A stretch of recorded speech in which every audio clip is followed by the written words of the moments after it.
काल व्याल मुख त्रास निर्णास हेतवे। श्रीमद्भागवतम कथाशास्त्रम खलौ कीरेण भासितम। जय जय श्री राधे श्याम। भागवत महापुराण की जय जय। गुरुदेव भगवान की जय जय। श्री राधे श्याम। ये जो सृष्टि है, जो सृष्टि का वर्णन हमारे भागवत महापुराण में है, इसमें इसके कार्य कारण की जो निष्पत्ति है वो हमारे पार ब्रह्म परमेश्वर भगवान श्री कृष्ण हैं। और यहाँ पर जो सूक्ष्म और जो मूर्त रूप है, इन दोनों का जो विशद वर्णन है, क्योंकि ये जो पूरी सृष्टि है इसमें पार ब्रह्म परमेश्वर की ये मुस्कान है, ये माया है। जैसा कि हम लोग जानते हैं, ईश्वर सत्य जगन मिथ्या जियो ब्रह्मैव नापरः। केवल ईश्वर सत्य है और बाकी जो भी परा और अपरा शक्तियां हैं, यह सब सृष्टि में विलीन होने वाली हैं और सारी सृष्टि प्रभु में विलीन हो जाती है। और यह उनकी माया, उनकी मुस्कान, आह्लादिनी शक्ति जब काल की प्रेरणा से पुनः ऐसा जो प्रारब्ध संचित और क्रियाण व्यक्ति के कर्म होते हैं, उनके फलीभूत होने पर भगवान की प्रेरणा से पुनः ये सृष्टि की रचना होती है और पुनः ये सृष्टि उसमें लय हो जाती है। तो ये जो पार ब्रह्म परमेश्वर हैं, यही ब्रह्मा विष्णु महेश, ये अपने रूपों में, अपने अंशों में आते हैं और क्रमशः रज सत और तम के रूप में एक एक पोर्टफोलियो के मालिक होते हैं। और हमारे जो विष्णु भगवान हैं, इस पूरे सृष्टि के पालन करता है और विधाता भगवान ब्रह्मा इस पूरी सृष्टि के रचनाकार हैं। और जब भी कभी अनाचार, अत्याचार, पापाचार बढ़ता जाता है तो भगवान भोलेनाथ इसका सर्वनाश करते हैं। वास्तव में ये जो तीनों शक्तियां हैं वो पार ब्रह्म परमेश्वर के अवतार हैं, अंश हैं। ये कार्य पूरा करने के लिए उनको अलग अलग पोर्टफोलियो दिया गया है। तो जो स्थूल और सूक्ष्म है, इसकी जो विवेचना है, जो हमारी शरीर है, इस शरीर में प्रकृति के सारे अवयव विद्यमान हैं। जो हमारी 5 कर्मेंद्रियां हैं, 5 ज्ञानेंद्रियां हैं, आंख, कान, नाक, जिह्वा, त्वचा। तो ये जो हमारी इंद्रियां हैं और हाथ, पैर, मुंह, गुदा, ये सब जन्नेन्द्रिय, तो कर्मेंद्रियां, तो ज्ञानेन्द्रियां और कर्मेंद्रियां। उसके बाद फिर इसके विषय, जैसे हमारे जो ज्ञानेन्द्रियां हैं, आंख है, तो आंख का विषय क्या है? देखना। अब आंख क्या देखेगी, क्या नहीं देखेगी, यह हमारे सम्यक आचरण पर निर्भर करता है। हमारी सकारात्मक जो बुद्धि है उस पर निर्भर करती है। तो इस सृष्टि की रचना में पार ब्रह्म परमेश्वर सबके विभागों सा गुण कर्म दोष विभाग सा, गुण कर्म और दोष कि हमारे आंख, हमारी इंद्रियां, हमारी ज्ञान इंद्रियां, हमारी कर्म इंद्रियां, उनके विषय और उसके बाद तन्मात्राएं, प्रकृति, पुरुष के संसर्ग, इन सब के गुणों का मेल हमारे पार ब्रह्म परमेश्वर ने इस सृष्टि में व्याप्त कर रखा है। और यहाँ पर जो सृष्टि है, जो सृष्टि के वर्णन में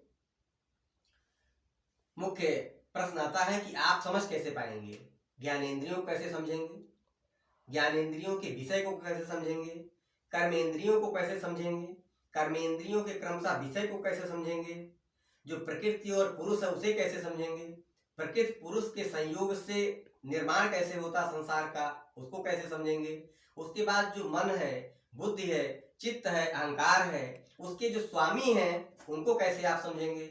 यह सब भगवत भक्ति से ही संभव हो सकता है।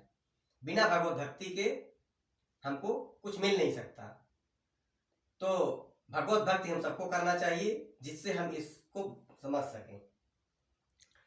नारायण परा वेदो देवा नारायण अंगना, नारायण परा लोका नारायण परा मखा।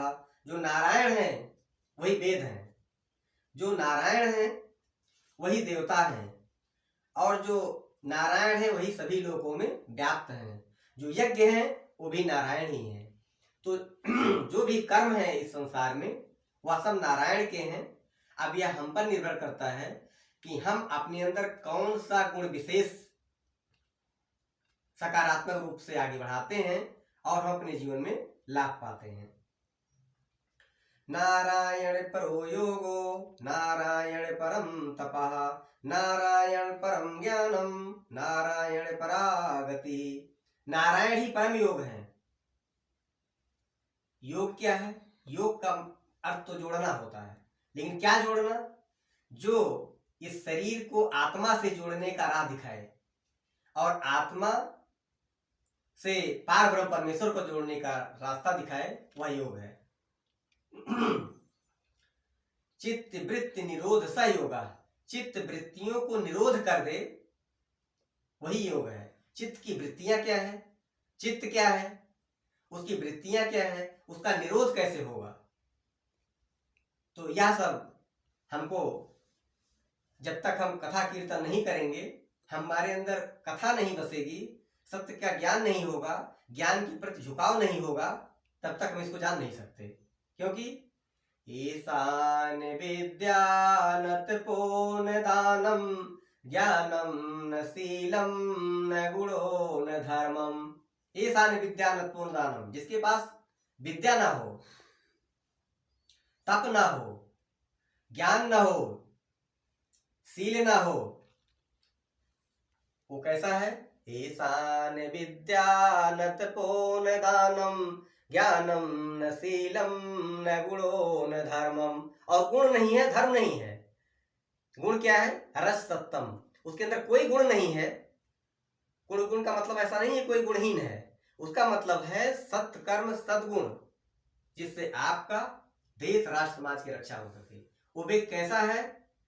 ईशान विद्यानत पोन दानम ज्ञानम न शीलम न गुणो न धर्मम, ते मृत्यु लोकात् भुवि भार भूता मनुष्या रूपेण मृगास चरन्ति। वो पृथ्वी पर भार के समान है।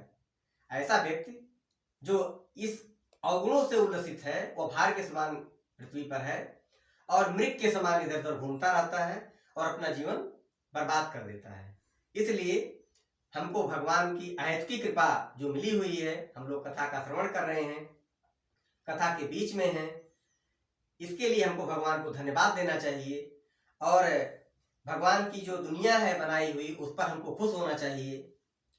भगवान को जरा देखो क्या दुनिया बनाई है, भगवान को जरा देखो क्या दुनिया बनाई है।